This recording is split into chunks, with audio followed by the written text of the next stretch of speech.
What's up, everybody? FC here from E-MTB Review, and I have October 17 news for you guys. There's been a lot going on. I have some articles, and I'm going to summarize the best ones right here, right now. Sorry about the glasses.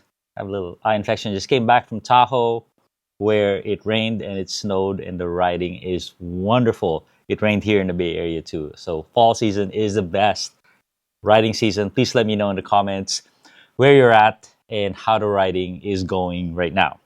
So the first piece of news is Giant was blocked by customs in shipping their bikes to the USA. And Giant is a big deal because they manufacture for themselves. They're the biggest, and they also manufacture for Trek and a bunch of others.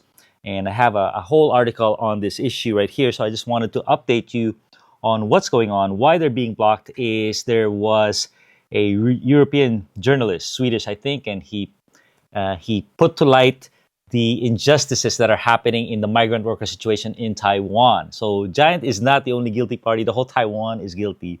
But this guy just put the kind of the onus on Giant and Merida and a bunch of other bike manufacturers, other industries too. And the import, the duties and the customs kind of honed in on this and say, hey, you're a foreign manufacturer competing against U.S. manufacturers, so we'll ban you. And kind of similar to what they're doing with DJI drones. So Giant has acknowledged that there are issues. The biggest issue is these migrant workers are recruited from the Philippines, from other countries, and they have to by local recruiters, and then they have to pay this recruitment fee about five grand, 6 grand, and they have to pay that.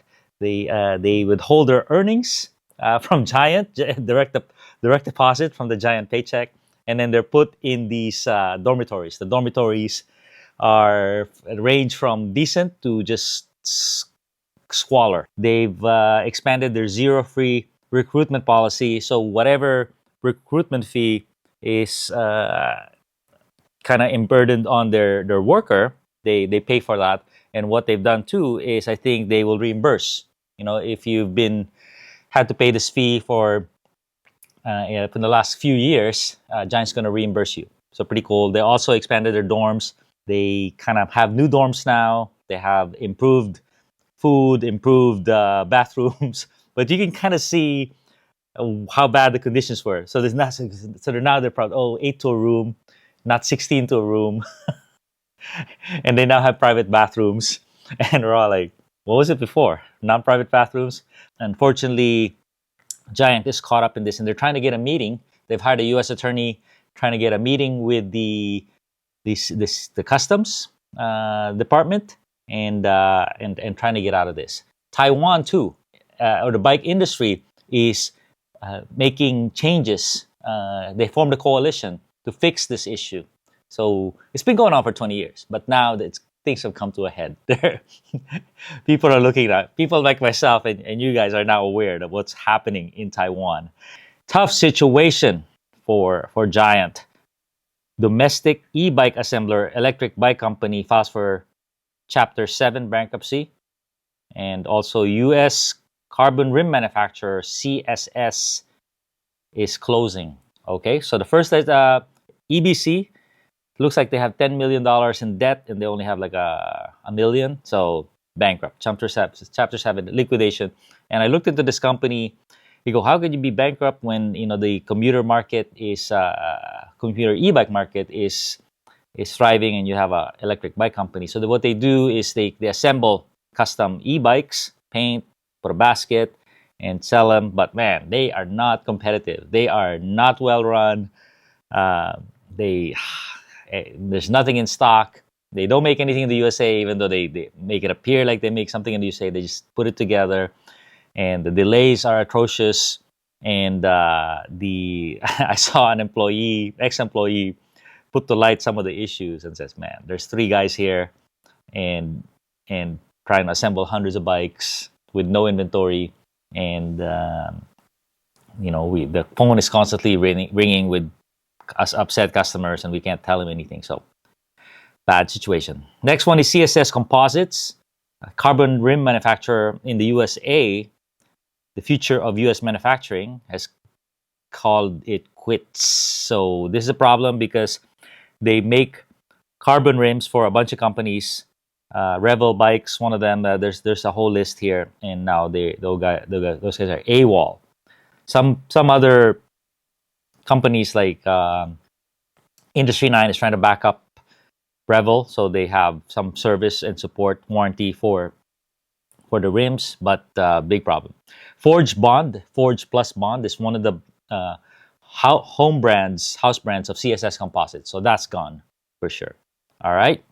So the third piece of news I have for you guys is just a summary that Strava has sued Garmin over patent infringement claims, and I have a whole video on that over here.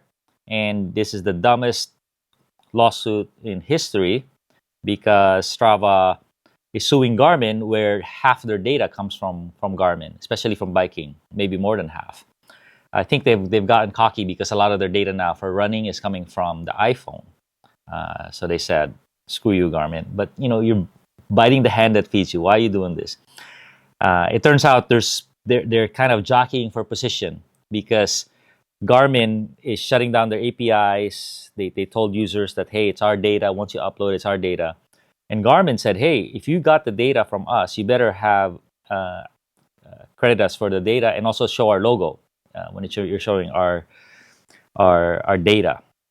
So, Strava is objecting to that, but it looks like Strava is going to comply with that, and that starts in November. And this lawsuit is is going to get thrown out. They are demanding that Garmin stop selling all devices. But definitely, we want them to get along. Stop screwing around, and because you're just going to harm yourself and you're going to harm the user base. All right, next piece of news is YT has gone bankrupt. Chapter 11 in Germany. It's called the insolvency, and now they are approaching Chapter 7, the real liquidation bankruptcy. And it's a bad situation because everyone's been fired, and then the whole racing team, the YT Moab, one of the greatest racing teams this year, has been shut down, even with 2 races to go. They went on and reached out to the other sponsors, got expenses out of their own pocket, and not getting paid. Sad situation. And they had no notice. They just left out to hang high and dry. Man, that's YT. It's crazy. Marcus Flossman is the guy here. He sold the company to private equity, and then he took over back control about a year ago. So this is all happening on his watch. And he says the YT USA, they're fine, business as usual. But I'm like, how can they be business as usual when they don't have engineering, they don't have marketing, they have nothing, they have no race team, no production. Basically, they're free to sell the stock that they have, and I think that's what's happening. They make it appear like it's business as usual when there's no headquarters behind the YT USA. Marcus Flossman, I think he's going crazy because he said, I'm guaranteeing that I'm going to buy it back, and I'll make you all whole. Especially they're holding the money of a lot of customers that may that purchased the bike without getting delivery. So good luck. I hope he can do it, but it's difficult. What the investment community is saying, no one has stepped up in Chapter 11 to own the company and invest. What they're saying is there's nothing here that's worth our money. Why would we do it when we're just going to lose it all? So for Marcus to say, hey, I'm going to put my own money and salvage this, that's pretty risky. Okay. All right, 3 more pieces of news. One is Moab is legalizing e-bikes. And I have a whole video of that here. And it's a very important move for e-bikes because they are kind of the crown jewel of tourist economies that have banned e-bikes on the majority of trails, 99% of the trails, if they don't allow motorcycles.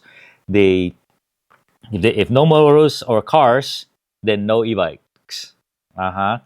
But there really is no reason for it. Their economy depends on it. E-bikes are just, they're great, especially when you are traveling. They don't cause damage to the trail. They let you ride uh, every day for your 5 day vacation.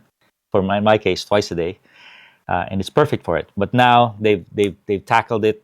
The area retailers are saying, ah, sure, no big deal. People have been riding e-bikes here already, and it's not a big deal. They're fine. But I think it's a big deal because as soon as I put up my video, bunch of the commenters and my friends are like, "Oh, we're going to Moab next year." This starts in March, by the way. It's going to be legalized in March, but I'm sure that the enforcement will not be relaxed now that this has been announced. And so the whole area will open up in terms of bike tourism because now the most perfect place for e-bikes is now going to allow e-bikes. You don't really want to plan your bro vacation or your sister vacation when it's banned there. You don't know what's going to happen, if you're going to get shamed or not. So now that it's legal, everyone's planning. I'm going to Moab. Let's go.